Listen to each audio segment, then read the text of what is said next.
नमस्कार दोस्तों, मैं प्रेरित और आपका स्वागत है विक्ट्री स्पार्क्स हब्स चैनल पर। आज हम लेकर आए हैं ये आज़ादी से पहले के आखिरी 10 दिन की वो सच्ची लेकिन रहस्यमयी कहानी जिसमें था खून, साजिश और आज़ादी का सौदा।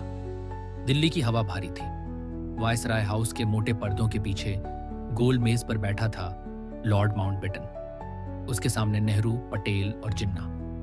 माउंटबेटन की आवाज ठंडी थी।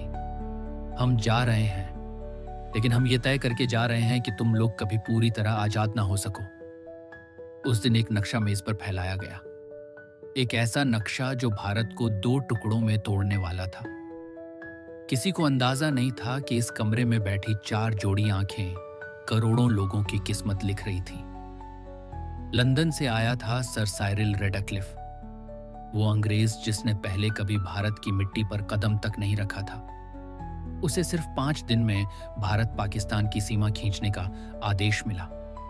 ब्रिटिश खुफिया विभाग ने उसके कान में फुसफुसाया, पक्का करना कि भारत इतना मजबूत ना हो जाए कि हमें चुनौती दे सके। और फिर पेंसिल से खींची गई एक पतली लकीर लाखों घर जलाने और करोड़ों लोगों को रुलाने वाली बन गई। दिल्ली जश्न की तैयारी में थी, लेकिन गांधी वहां नहीं थे। वो बंगाल के नोआखाली में थे, दंगों के बीच, जहां लोग एक दूसरे का गला काट रहे थे। उन्हें चेतावनी मिली थी, अगर तुम दिल्ली आए तो तुम्हें मार दिया जाएगा। शायद इसी वजह से उन्होंने कहा, मैं उस दिल्ली में नहीं जाऊंगा जहां लोग झूम रहे हैं और देश के एक कोने में खून बह रहा है। दिल्ली के अंधेरे में एक गुप्त संदेश घूम रहा था। 14 अगस्त की रात संसद भवन और लाल किले पर हमला होगा। सरदार पटेल ने तुरंत आदेश दिया। संसद के चारों ओर नो एंट्री जोन और सेना की तैनाती। लाल किले की प्राचीर पर चुपचाप स्नाइपर्स तैनात कर दिए गए ताकि कोई भी शक होने पर गोली चल सके। उधर कांग्रेस और मुस्लिम लीग के बीच बहस छिड़ी, पाकिस्तान को 10 करोड़ रुपए का फंड दिया जाए या नहीं। पटेल गरजे, ये पैसा हमारी छाती पर गोलियां बरसाने के लिए इस्तेमाल होगा। लेकिन नेहरू ने इसे शांति के लिए जरूरी बताया। कुछ महीनों बाद यही पैसा पाकिस्तान ने कश्मीर पर हमला करने में लगाया। सीमा अभी तय भी नहीं हुई थी, लेकिन लाखों लोग अपने घर छोड़कर निकल पड़े थे। गांवों में आग लगी थी, सड़कों पर लाशें पड़ी थी। ब्रिटिश सेना जानबूझकर चुप थी। उनका आखिरी खेल था, डिवाइड एंड लीव।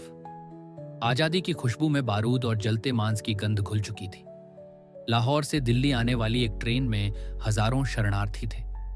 जब ट्रेन दिल्ली पहुंची, उसके दरवाजे खुले और बाहर गिरा सिर्फ खून और लाशें। हर डिब्बा मौत का ताबूत बन चुका था।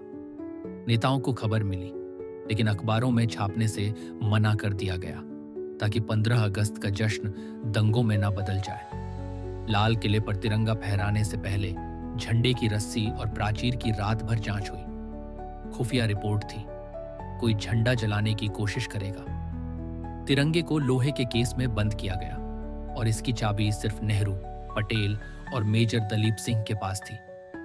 15 अगस्त की सुबह जब तिरंगा खुला तो उसकी हर सिलाई में हजारों बलिदानों की कहानियां बंधी थीं।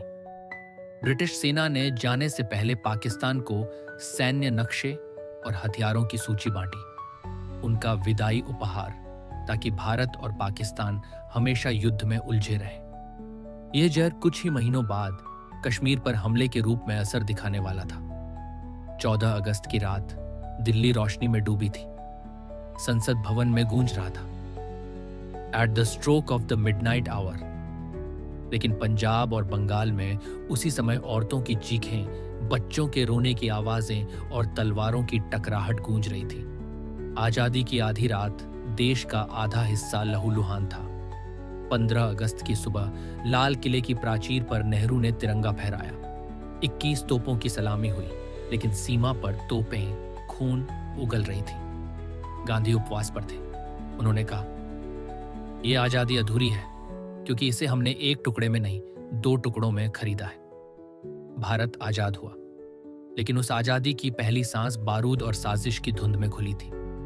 वो 10 दिन सिर्फ इतिहास नहीं थे, वो एक ऐसे खेल की पटकथा थे जिसे ब्रिटिशों ने लिखा और हम सब ने उसमें अपनी जान लगाई।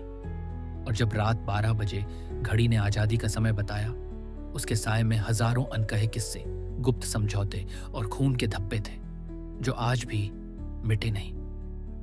दोस्तों, अगर आपको ये कहानी पसंद आई हो तो इस वीडियो को लाइक करें, शेयर करें और विक्ट्री स्पार्क्स हब्स चैनल को सब्सक्राइब करें ताकि हम आपको ऐसी और अनकही कहानियां ला सकें। धन्यवाद। मिलते हैं अगले वीडियो में।